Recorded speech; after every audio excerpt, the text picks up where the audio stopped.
I'm just overwhelmed. I don't know where to begin. To begin with, I feel at home for two reasons. I always felt at home in an academic environment. I always felt this is where I belong to. And being in that environment again makes me feel the feeling of being at home. Second reason that I feel at home,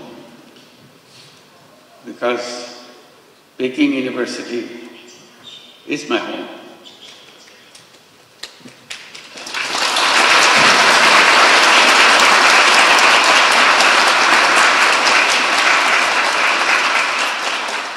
I am part of you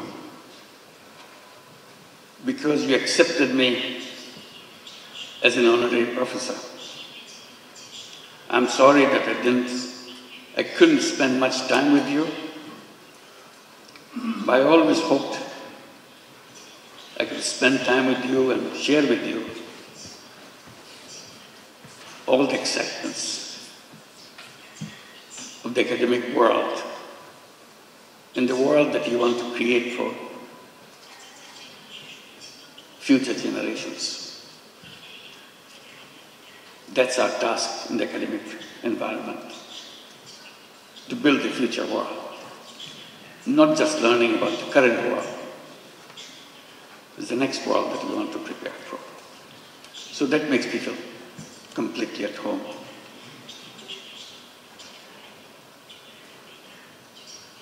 Your Excellency Hu Guangchai and Mr. Kong Chuan, esteemed deans and faculty members, distinguished dignitaries, officials and guests, and my dear, dear students, ladies and gentlemen.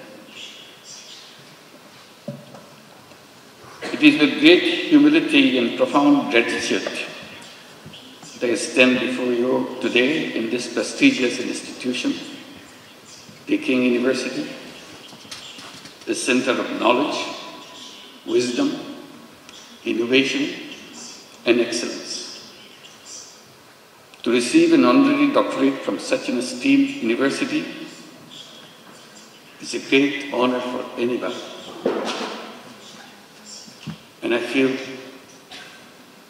so humbled by your gesture for choosing me for this particular honor. This recognition once again reminds me of my commitment to work for realizing the dreams of the millions of youths who were the vanguards of the transformational changes in Bangladesh just last year. Their vision to establish a new Bangladesh in place of the Bangladesh that we had until last year.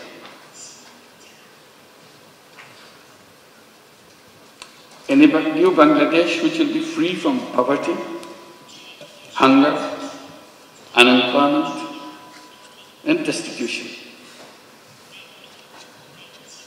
Ladies and gentlemen, and my young friends, to translate this vision into reality, we are embarked on a series of reforms to make governance transparent and democratic, to ensure economic policies which are inclusive, and to guarantee that every individual has equal opportunity to flourish. Our reform initiatives are at the top of our priority. Our goal is definite. Our work plan is exhaustive. For building a stronger and more resilient Bangladesh, we emphasize economic transformation through entrepreneurship, greater investment in education and technology, and a stronger international cooperation. Distinguished guests, I have a deep and personal attachment with Peking University. Back in October 2006, I had the opportunity to be appointed as the honorary professor. To me, today's conferment is more than a personal honor. I see this as a recognition, as an acknowledgement of the resilience and courage and determination of the people, especially millions of women and young entrepreneurs who continue to prove that no challenge is too big when they are given the right opportunities to develop and break the shackles of poverty and marginalization. Throughout my journey, from being an economist to founding Grameen Bank, from pioneer microfinance to advocating social business, my core belief has remained the same. People are not poor because they lack of skill or ambition. They are poor because the economic system has never given them a fair chance. So poverty is not because of the something lacking in the person. It's not their fault. It's the fault of the system that we built for ourselves. That causes poverty. That causes all the problems for human beings by wrong thinking. And I blame myself for being part of that institution, academic institution, where we pass on this wrong knowledge to this next generation. So I plead guilty that we have not been able to change those ideas, wrong ideas, which make people suffer. So my struggle has always been to go back, to find out the faults in the system that we promote, we teach the young generation, so that we do not repeat the same thing for the next generation.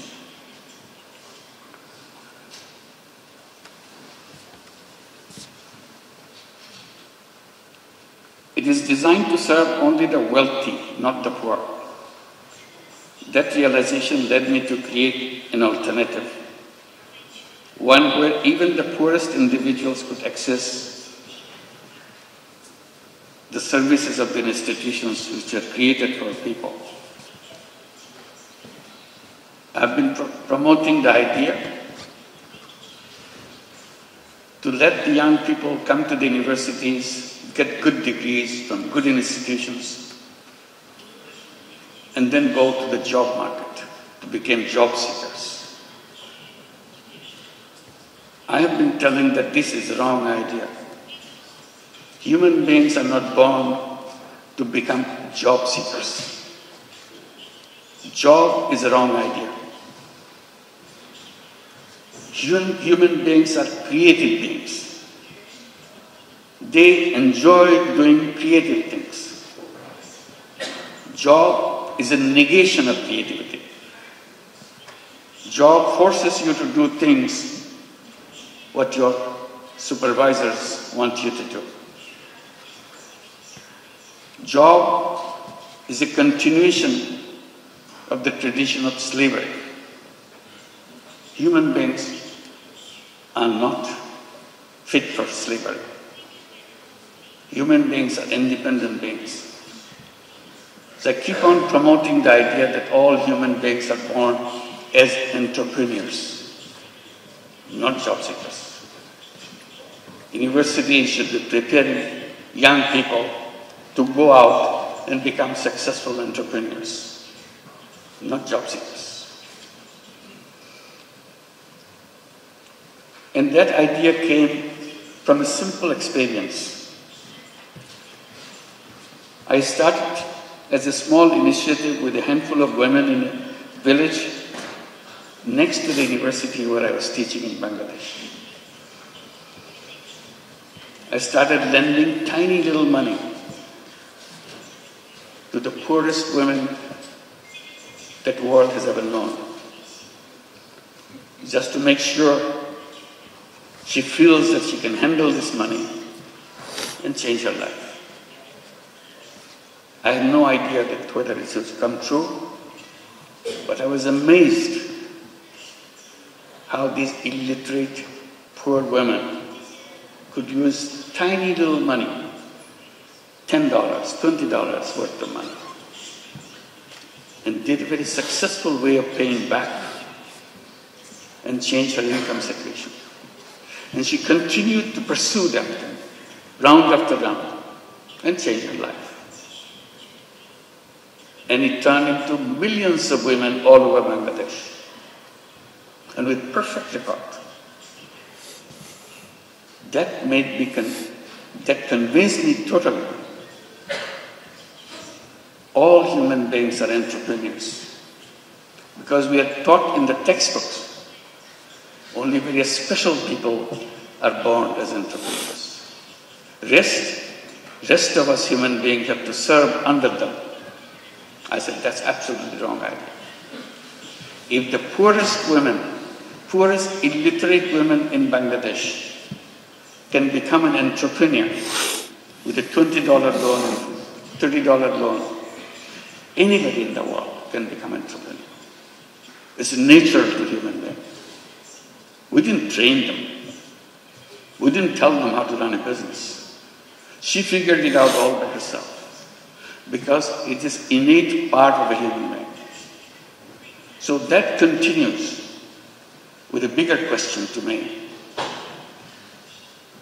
What should be the purpose of education? And I keep coming back.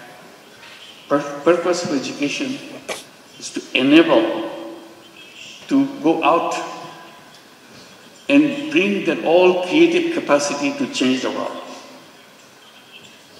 And universities and educational institutions is not only a place to learn what happened, also imagine. Imagination is the greatest power on earth. If you imagine, it will happen. If you don't imagine, it will never happen. If you look back, things happen because somebody imagined it. Imagine something big, something unheard of, something you never dared to hope that it will work. But you imagine and stay with it. If you stay with it, it will happen. So that is the greatest power. Imagination is more powerful than anything you can bring together. So I follow that, encourage young people like you, along with what you are learning, imagine. Dare to imagine the most odd thing that you ever thought, most necessary thing you think could be done. At the moment it looks odd, at the moment it looks impossible. The human journey is about making impossible possible. That's our journey. And we can make that happen.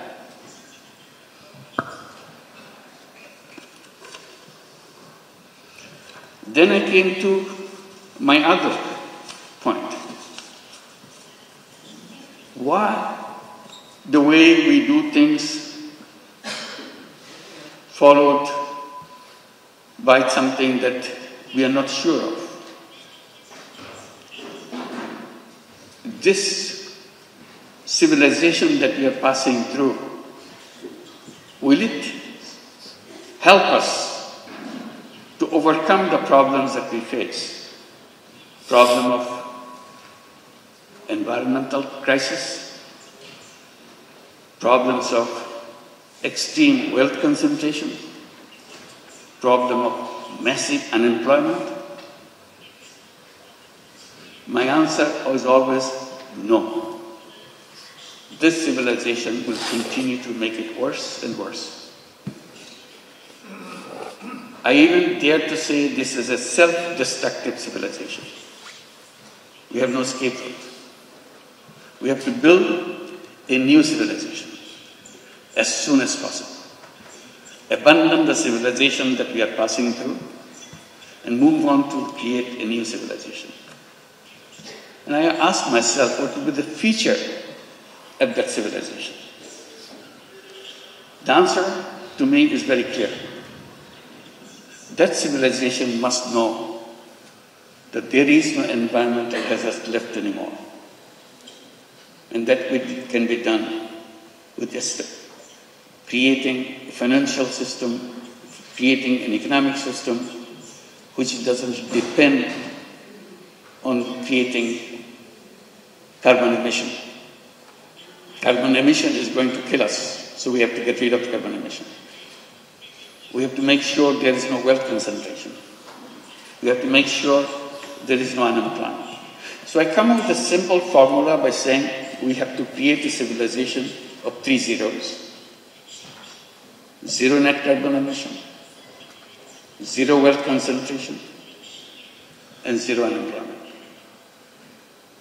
Sounds very reasonable, but to work it out, you have to abandon the old thinking process.